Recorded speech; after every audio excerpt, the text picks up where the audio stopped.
हाँ जी दोस्तों, क्या आपने रात्रि के समय इन टिमटिमाते हुए चाँद तारों को देखा है?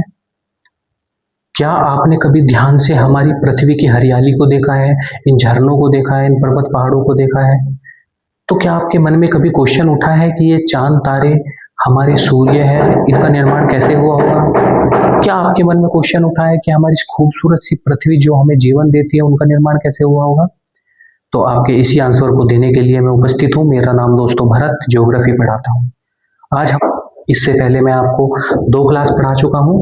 अगर आपने नहीं देखी तो ज़रूर देखिएगा। पहली क्लास में हमने पढ़ा कि ब्रह्मांड की उत्पत्ति कैसी हुई, बिग बैंग थ्योरी पढ़ा।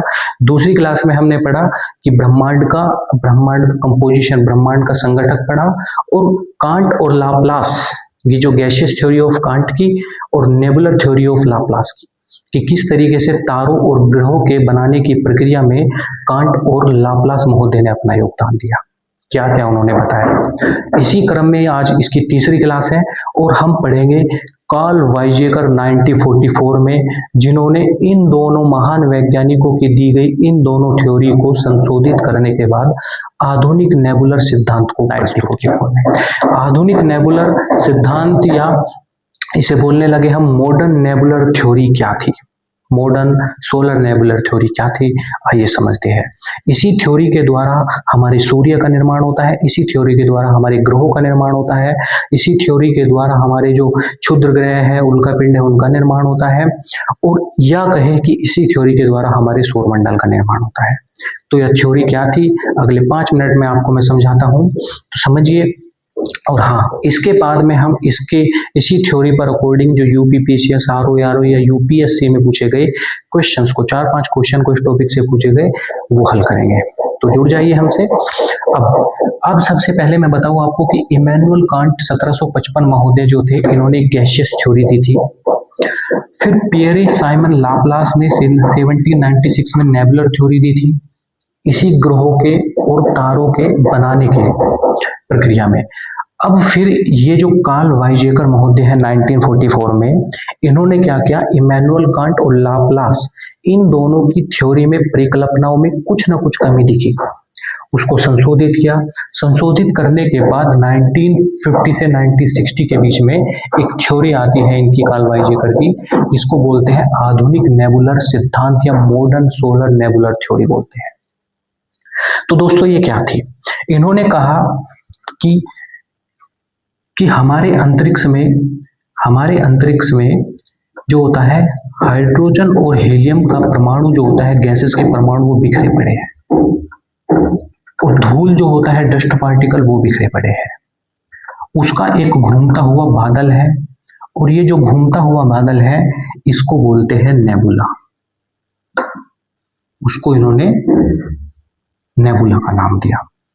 उन्होंने कहा कि इस नेबुला के अंदर क्या है, हाइड्रोजन के और हीलियम के परमाणु है, और जो धूल के कण है, धूल कण वो है। फिर इन्होंने कहा कि जो ये हाइड्रोजन हीलियम के परमाणु है और धूल के कण है, ये आपस में टकराते हैं। आपस में टकराने के बाद में ये छोटे छोटे पिंड के रूप में बदलने लगते हैं। समझने की कोशिश करना बेटा। पिंड के रूप में बदलने का मतलब है इनका थोड़ा सा द्रव्यमान बढ़ने लगता है, क्योंकि आपस में इकट्ठा होकर जुड़ने लगते हैं, और जब जुड़ेंगे तो इनका द्रव्यमान बढ़ेगा। फिर महोदय कहते हैं कि जैसे ही इनका द्रव्यमान बढ़ेगा, वो केंद्र की ओर सिकुड़ना शुरू कर देंगे। केंद्र कहाँ है, मान के चलो ये पॉइंट केंद्र है, तो ये केंद्र की ओर सिकुड़ना शुरू कर देंगे। केंद्र की ओर सिकुड़ना क्यों शुरू करेंगे, क्योंकि इनका द्रव्यमान बढ़ा, और द्रव्यमान जितना बढ़ा उसका जो होता है गुरुत्वाकर्षण जो है केंद्र की ओर, उतना ही अधिक गुरुत्वाकर्षण ने काम किया। सिंपल सी बात है, आपने पढ़ा होगा एक सूत्र, G = m1 m2 upon r², ये आपने सूत्र पढ़ा होगा। G = गुरुत्वाकर्षण बल, m का मतलब होता है द्रव्यमान, मतलब कि G अनुक्रमानुपाती होता है गुरुत्वाकर्षण बल, G अनुक्रमानुपाती होता है m1 m2 के, मतलब कि द्रव्यमान के गुरुत्वाकर्षण अनुक्रमानुपाती होते हैं। द्रव्यमान बढ़ने पर गुरुत्वाकर्षण बल बढ़ेगा। जैसे जैसे ये जुड़ के बड़े पिंड बनते जा रहे हैं, इनका गुरुत्वाकर्षण बढ़ा और ये केंद्र की ओर जा रहे हैं। जैसे ही ये केंद्र की ओर जा रहे हैं, इनकी गति जो होती है, घूमने की गति, जो चारों ओर ये बादल घूम रहा है, इन पिंडों की घूमने की गति और तेज बढ़ जाती है। अब आप कहोगे कि सर जी ये तेज कैसे बढ़ गई? दिस इज द कोणीय संवेग संरक्षण का नियम। ये क्या है? कोणीय संवेग संरक्षण है। कोणीय संवेग संरक्षण का नियम आपने पढ़ा होगा। उसमें कहा गया है कोणीय संवेग संरक्षण के नियम में कि जब कोई, उसका अगर एग्जाम्पल के तौर पर हम देखें कि जैसे ही कोई एक स्कैटर है, जो घूमता हुआ, मतलब कि झूला झूलती हुई एक लड़की है जो गोल गोल घूम रही है, तो जब वो गोल गोल घूमेगी, घूमते घूमते हुए अपने हाथों को, अपने जो होता है हाथों को फैला रखा है उसने, और जैसे ही वो अपने हाथों को सिकुड़ लेगी तो उसकी जो गति होती है घूमने की, जो है बढ़ जाती है। आपने एग्जाम्पल के तौर में भी देखा होगा, और आप अगर झूल के देखोगे, प्रैक्टिकल करोगे, तो व्यवहार में भी ये चीज आप पाओगे। तो उनकी जो गति बढ़ जाती है, यानी गुरुत्वाकर्षण, कोणीय संवेग संरक्षण का नियम कहता है कि अगर आप ये जो आप जो है त्रिज्या को जैसे जैसे कम करते जाओगे, उसकी जो घूमने की जो गति होती है, वेलोसिटी है, वो बढ़ती जाएगी। इसमें भी यही हुआ है, जैसे जैसे पिंड केंद्र की ओर इकट्ठा हुए तो उसकी ये जो त्रिज्या होती है कम हुई और इसके घूमने की गति बढ़ती गई।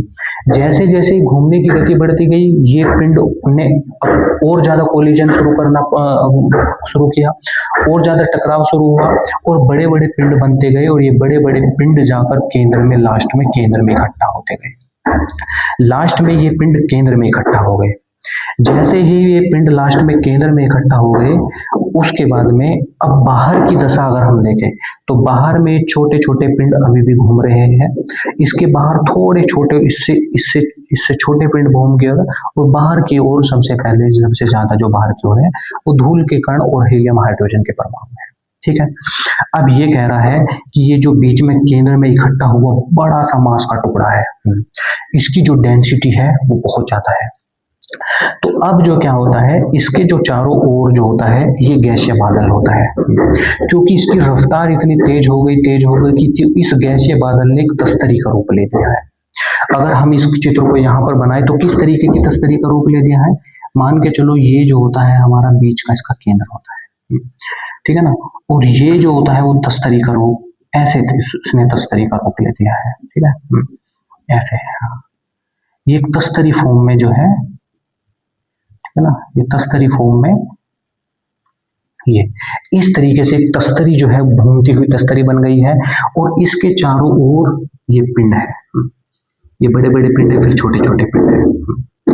अब जब ये सारा का सारा द्रव्यमान केंद्र में इकट्ठा हो गए तो यहाँ पर एक बड़े पिंड का जन्म होता है जिसकी डेंसिटी अनंत है, और जब इसका घनत्व अनंत हो गया तो यहाँ पर आने वाले जो हीलियम हाइड्रोजन के पार्टिकल्स थे, उनको जगह मूव करने के लिए जगह कम मिली, और जैसे ही जगह कम मिली तो उन्होंने टकराना और ज्यादा गति से शुरू किया, क्योंकि इनकी जो वो थी, इनकी जो वेलोसिटी थी वो बढ़ी हुई थी, और ज्यादा तेज गति से टकराना शुरू कर दिया, और ज्यादा बारंबारता से टकराना शुरू कर दिया, तो उन पार्टिकल्स की गतिज ऊर्जा बढ़ी, और वही गतिज ऊर्जा ने, उसी बढ़ी हुई गतिज ऊर्जा ने धीरे धीरे धीरे धीरे धीरे धीरे धीरे धीरे क्या किया, इसका तापमान बढ़ाना शुरू किया।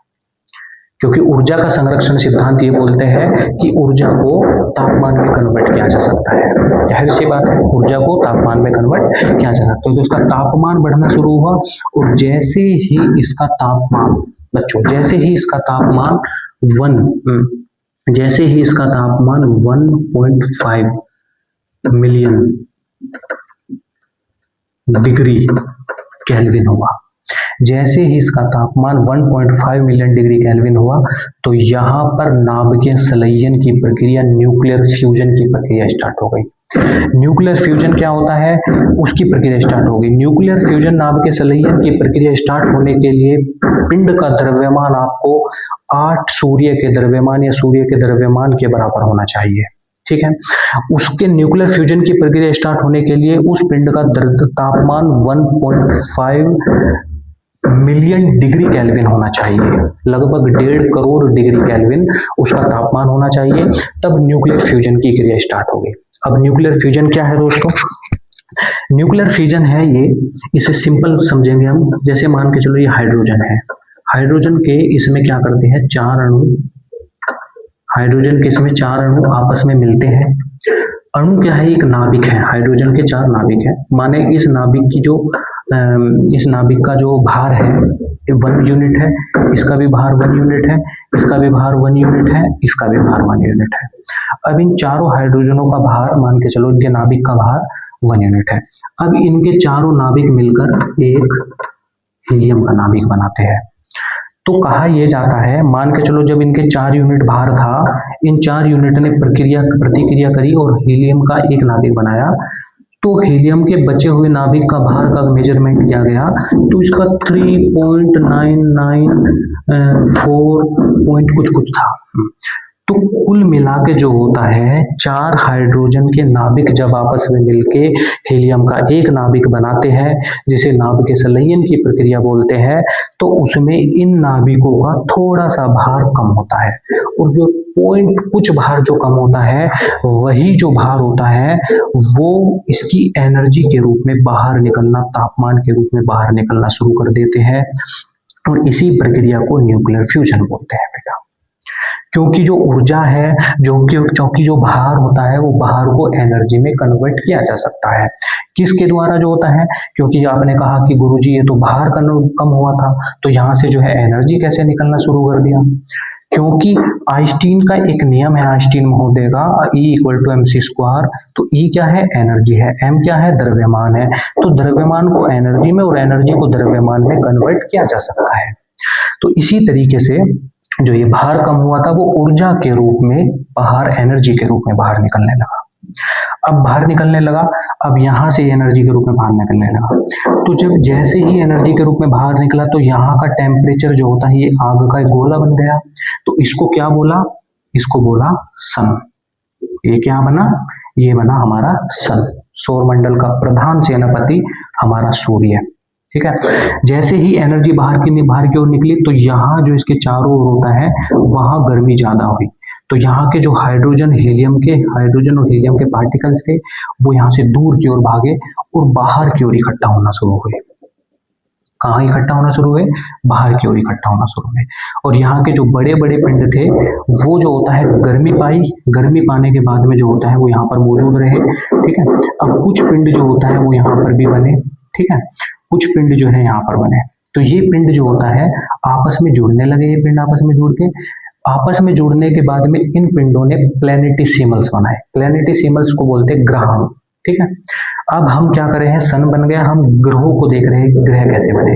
तो जो होता है, छोटे छोटे पिंड थे, आपस में जुड़े एक्रेशन के जरिए, मतलब ये एक दूसरे से टकराव के जरिए आपस में चिपके, और क्या बने, ग्रहाणु बने। क्या बने में, ग्रहाणु। मैं आपको मिटा देता हूँ और बता देता हूँ, यहाँ आपको बताऊंगा, मैं इसको मिटा देता हूँ। तो सबसे पहले जो इस सूर्य के जो चारों ओर जो पिंड थे छोटे छोटे, वो जो होता है आपस में मिले और ग्रहाणु का निर्माण हुआ। इस ग्रहाणु को इंग्लिश में बोलते हैं प्लैनेटिसिमल्स। फिर 2 ग्रहाणु आपस में मिले तो प्रोटोप्लैनेट बने, प्रोटोप्लैनेट। और फिर ये 2 प्रोटोप्लैनेट आपस में मिले तो प्लैनेट का निर्माण हुआ। तो अब वर्तमान दशा हम देखते तो यहाँ पर जो होता है गोल गोल कुछ प्लैनेट्स, कुछ ग्रहों का निर्माण हो गया, जो इस सूर्य के चारों ओर चक्कर लगा रहे हैं। अब आप कहोगे सर ये चक्कर लगा रहे, चलो ठीक है। तो अब जो होता है, क्योंकि जो सूर्य है, इसके जो पास में जो 4 ग्रह हैं उनका निर्माण हुआ, तो उनको बोलते हैं पार्थिव ग्रह, या इनको बोलते हैं चट्टानी ग्रह। क्योंकि इनका जो निर्माण होता है वो चट्टानों के टुकड़ों के द्वारा आपस में जुड़ने के द्वारा हुआ है। तो इनको क्या बोलते हैं, चट्टानी ग्रह या पार्थिव ग्रह बोलते हैं। लेकिन कुछ ऐसे भी ग्रह हैं जिनको जो बोलते हैं बाह्य ग्रह बोलते हैं। आपने पढ़ा होगा, कुछ ग्रह ऐसे भी होते हैं जिनको बाह्य ग्रह बोलते हैं। और उन बाह्य ग्रह को, उनका निर्माण बाह्य ग्रह का किस तरीके से हुआ, क्योंकि जैसे इसका टेम्परेचर बढ़ा था, तो यहाँ पर टेम्परेचर ज्यादा होगा, तो और जैसे जैसे दूर की ओर जा रहे हैं हम, वहां पर टेम्परेचर कम हुआ।